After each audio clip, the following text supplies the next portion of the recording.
Ontario is grappling with the aftermath of a once-in-a-generation winter storm that has shattered nearly century-old records and brought daily life in Canada's most populous province to a standstill.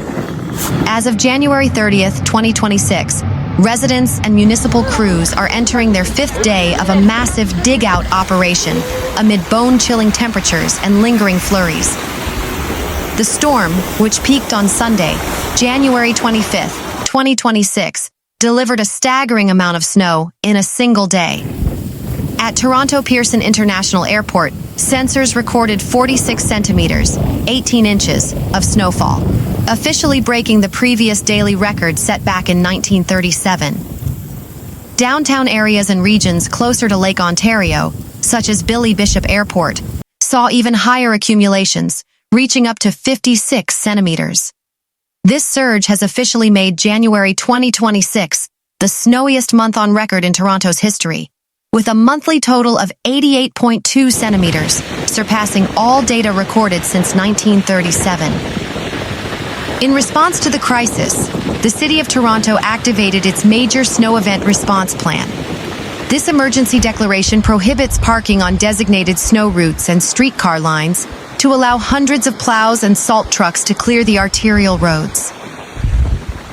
Mayor Olivia Chow confirmed that city crews have transitioned from simple plowing to snow removal, a massive logistical effort to physically haul mountains of snow out of the city to 6 designated storage sites. Officials warn that clearing narrow residential side streets may still take several more days due to the sheer volume of accumulation. The storm's intensity led to dangerous whiteout conditions, causing widespread havoc on Ontario's highways. The Ontario Provincial Police, OPP, reported over 200 collisions and 150 vehicles stuck in snowbanks or ditches during the height of the storm. More than 560 flights were cancelled at Pearson Airport, and dozens more at Billy Bishop, as ground crews struggled to keep runways clear. The TTC, Toronto Transit Commission, and GO Transit experienced significant delays, with several bus routes suspended and streetcars diverted.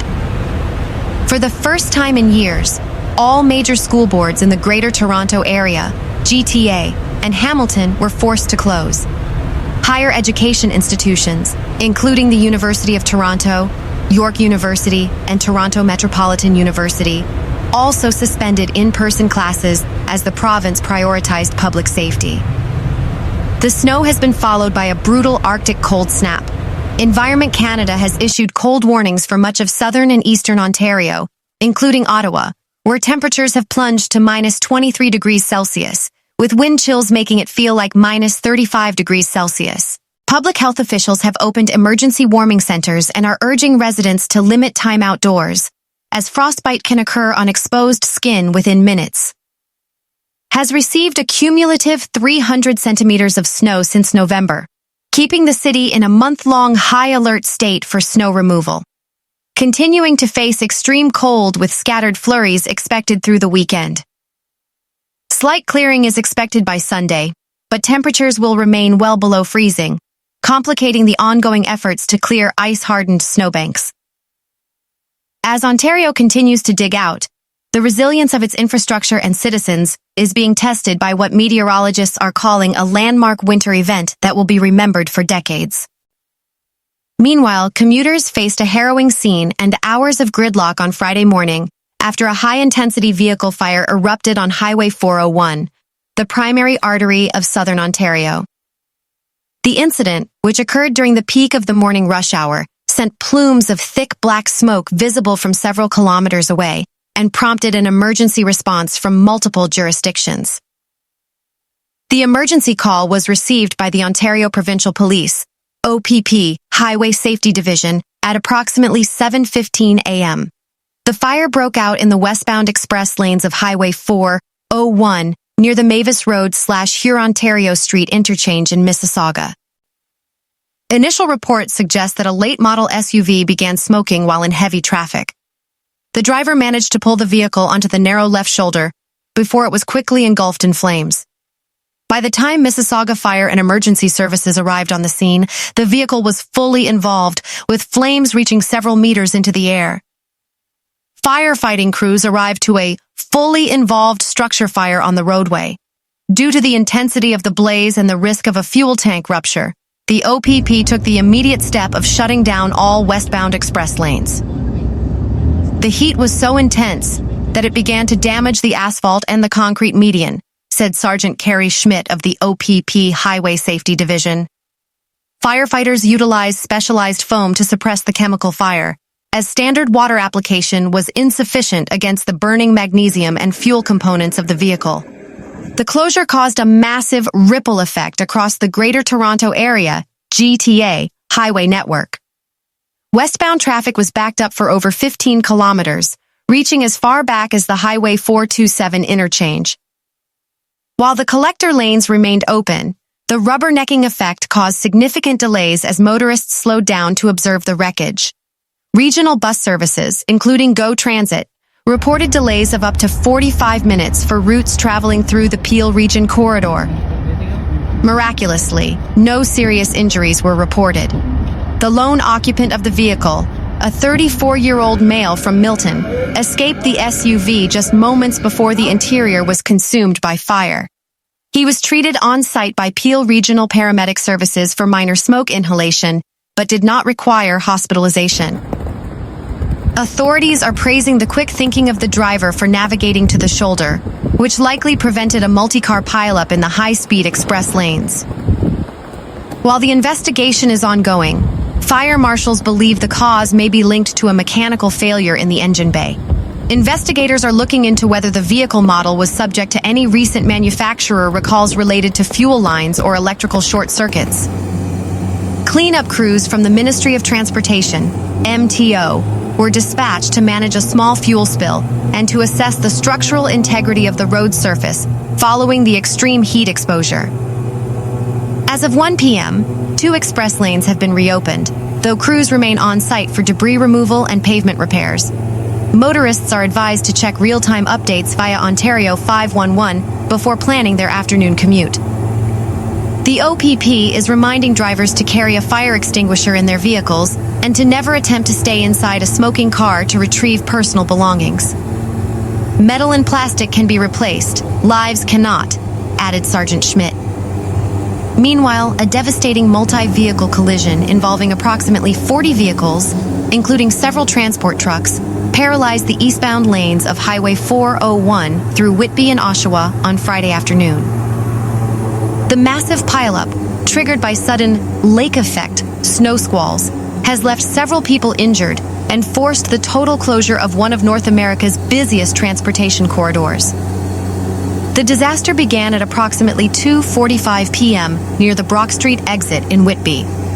According to the Ontario Provincial Police, OPP, a sudden and localized snow squall reduced visibility to near zero within seconds. It was a classic whiteout scenario, said Sergeant Carrie Schmidt. One transport truck jackknifed while trying to avoid a slowed passenger vehicle, creating a chain reaction that swept up dozens of cars behind it. The collision zone stretched for nearly 500 meters, with vehicles wedged under trailers and pushed into the concrete medians. Dozens of emergency units from Whitby Fire Services, Oshawa Fire, and Durham Regional Police rushed to the scene. First responders described a chaotic and grisly environment as they worked to extricate drivers trapped in crushed vehicles. 4 people were transported to Lakeridge Health Oshawa in stable condition, while 1 individual was airlifted by Ornge Air Ambulance to a trauma center in Toronto with life-threatening injuries. Because temperatures were hovering around -12 degrees Celsius, emergency crews prioritized getting uninjured but stranded motorists into heated transit buses provided by Durham Region Transit.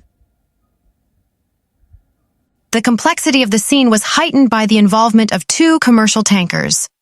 One tanker was carrying flammable fuel, prompting a localized evacuation of the immediate highway area. Hazardous materials, hazmat teams were deployed to monitor for leaks. Fortunately, the containers remained intact despite the heavy impact. The Ministry of Transportation, MTO, shut down all eastbound lanes at Brock Street, diverting thousands of vehicles onto Highway 2 and the Highway 407 ETR. Heavy-duty tow trucks were brought in to dismantle the wall of steel created by the tangled transport trucks. Engineers are currently assessing the highway surface and the concrete tall wall median, which sustained significant structural damage during the impacts. The OPP Highway Safety Division has launched a full reconstruction investigation. While weather was the primary catalyst, authorities are investigating whether excessive speed for road conditions played a role. The speed limit is 100 kilometers per hour, but in a squall, that is 80 kilometers per hour too fast, Sergeant Schmidt reminded the public via a social media update. As of 9 p.m., the eastbound express and collector lanes remain closed between Whitby and Oshawa. The MTO warns that the cleanup will likely continue through the night, with a tentative reopening scheduled for the Saturday morning commute. Real-time updates are available for motorists on the Ontario 511 website. Beyond the tragic toll on human life and physical safety, the frequent collisions on Highway 401, stretching from Windsor to the Quebec border, inflict a staggering financial burden on Ontario's economy. With over 450,000 vehicles traversing sections of the Greater Toronto Area, GTA, daily, even a single lane closure triggers a domino effect of financial losses reaching into the millions per hour. The physical cost of an accident extends to the public purse. Each major collision requires a massive mobilization of resources. Deploying Ontario Provincial Police, OPP, fire departments, and Peel or Toronto paramedic services costs taxpayers thousands per incident. High-intensity vehicle fires often damage the specialized super-pave asphalt and the high-tension cable or concrete tall wall barriers. Repairing a 100-meter stretch of damaged median can cost the province over $250,000. Fuel spills and hazardous material leaks require private environmental contractors for soil cleanup, often costing upwards of $50,000 per spill. The frequency of multi-vehicle pile-ups on the 401 is a primary driver for Ontario's high insurance premiums. A 40-car pileup creates a legal and administrative nightmare for insurance adjusters, with total claims for vehicle write-offs and medical rehabilitation often exceeding $10 million for a single event.